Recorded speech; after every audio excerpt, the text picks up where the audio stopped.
नमस्कार दोस्तों। भारत में कई सरकारी नौकरियां होती है, लेकिन कुछ नौकरियां ऐसी होती है जो सिर्फ नौकरी नहीं होती है बल्कि न्याय और समाज का प्रतीक होती है। ऐसे ही एक सम्मानजनक पोस्ट है जज यानी कि न्यायाधीश। लेकिन बहुत सारे स्टूडेंट के मन में सवाल होता है कि जज कैसे बने, जज बनने के लिए कौन सी पढ़ाई करनी होती है, क्या जज बनने के लिए LLB जरूरी है या नहीं, जज बनने के बाद आपको सैलरी कितनी मिलती है। तो दोस्तों आज की इस वीडियो में मैं आपको बताने वाला हूँ जज बनने का कंप्लीट रोड मैप। तो साथियों वीडियो एंड तक बने रहना जिससे कोई भी इन्फॉर्मेशन आपसे मिस ना हो।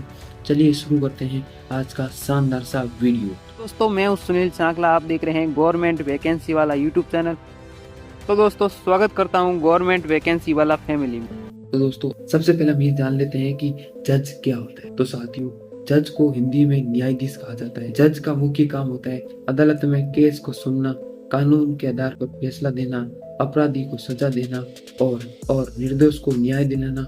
मतलब कि साथियों अगर हम सिंपल भाषा में कहें तो जज वो व्यक्ति होता है जो कानून के अनुसार न्याय देता है। इसलिए ये पद समाज में बहुत ही सम्मानजनक माना जाता है। अब हम बात करते हैं कि जज का मुख्य काम क्या होता है। तो दोस्तों जज का मुख्य काम होता है कोर्ट में केस की सुनवाई करना, दोनों पक्षों की बात सुनना, कानून के अनुसार फैसला देना, समाज में न्याय बनाए रखना। इसलिए ये नौकरी बहुत ही जिम्मेदारी वाली होती है। और अब हम बात करते हैं कि जज बनने के लिए क्या क्वालिफिकेशन होनी चाहिए। तो साथियों अगर आप सच में जज बनना चाहते हैं तो सबसे पहले आपको लॉ की पढ़ाई करनी होगी। इसके लिए दो रास्ते हैं। 12th के बाद आप BA LLB कर सकते हैं। तो ये 5 साल का कोर्स होता है। अगर आप ग्रेजुएशन कर रहे हैं तो आप ग्रेजुएशन के बाद 3 साल का LLB कोर्स कर सकते हैं। इन दोनों में से कोई भी करने के बाद आप जज बनने के योग्य हो सकते हैं। अब हम बात करते हैं कि जज बनने के लिए क्या एज लिमिट होनी चाहिए। तो साथियों आपकी उम्र कम से कम 21 साल होनी चाहिए और ज्यादा से ज्यादा 35 साल होनी चाहिए। बाकी सरकारी नियमानुसार SC/ST को 5 साल छूट मिलती है और OBC को 3 साल छूट मिलती है। अब हम बात करते हैं कि जज बनने के लिए कौन सा एग्जाम देना होता है। तो दोस्तों जज बनने के लिए आपको जुडिशियल सर्विस एग्जाम देना होता है। इस परीक्षा को स्टेट पब्लिक सर्विस कमीशन आयोजित करवाती है, जैसे कि राजस्थान जुडिशियल सर्विस करवाता है, यूपी में UPSG कराता है, बिहार में BPSC जुडिशियल सर्विस करवाता है। इसी प्रकार आपके राज्य की अलग कमीशन करवा सकता है। जज बनने के लिए कितने चरण होते हैं। तो दोस्तों सबसे पहले आपका प्राइमरी एग्जाम होगा जिसमें ऑब्जेक्टिव टाइप क्वेश्चन आएंगे। प्राइमरी एग्जाम होने के बाद आपका मेन एग्जाम होगा।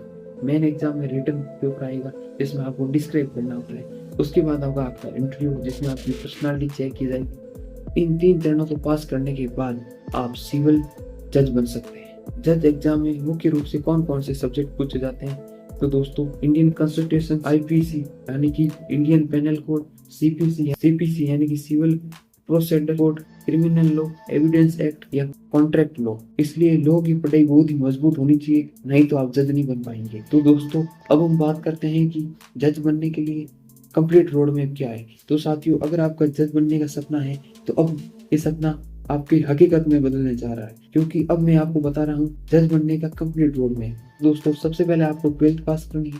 12th पास करने के बाद आप सीधा BA LLB का कोर्स कर सकते हैं। ये 5 साल का होता है। अगर कोई स्टूडेंट ग्रेजुएशन कर ली है तो उसे 3 साल का LLB कोर्स करना है। उसके बाद आपको अपने स्टेट का जुडिशियल सर्विस एग्जाम का फॉर्म भरना है और फॉर्म भरने के बाद आपको प्राइमरी एग्जाम की तैयारी करनी है, प्रीलिम्स एग्जाम की तैयारी करनी है, प्रीलिम्स एग्जाम की तैयारी करने के बाद आपको मेन एग्जाम की तैयारी करनी है, मेन एग्जाम की तैयारी करने के बाद आपको इंटरव्यू क्लियर करना है, इंटरव्यू क्लियर करने के बाद आप सिविल जज बन सकते हैं। अब हम बात करते हैं कि जज बनने के बाद आपको सैलरी कितनी मिलती है। तो साथियों सिविल जज की शुरुआती सैलरी 70,000 से बढ़ाकर 1 लाख प्रति महीना होती है। इसके साथ सुविधा मिलती है government house, car facilities, medical facilities और सिक्योरिटी मिलती है। तो दोस्तों जज बनना सिर्फ एक नौकरी नहीं होती है, ये न्याय और ईमानदारी की जिम्मेदारी होती है। एक लाइन हमेशा याद रखना, जब आपका लक्ष्य बड़ा होता है तो आपकी मेहनत भी बड़ी होनी चाहिए। अगर आप सच में मेहनत करेंगे तो एक दिन आप जज बन सकते हैं। तो दोस्तों उम्मीद करता हूँ कि आप जज कैसे बने इसकी पूरी जानकारी मिल गई होगी। अगर वीडियो पसंद आई तो वीडियो को लाइक करें और अगर आप गवर्नमेंट जॉब की तैयारी कर रहे हैं तो अभी चैनल को सब्सक्राइब करें और कमेंट में जरूर बताइए कि आप कौन सी गवर्नमेंट जॉब की तैयारी कर रहे हैं। तो साथियों मिलते हैं किसी शानदार से वीडियो के साथ। तब तक खमा गनीसा, जय जय राजस्थान, जय हिंद, भारत माता की जय and best of luck. Thank you so much.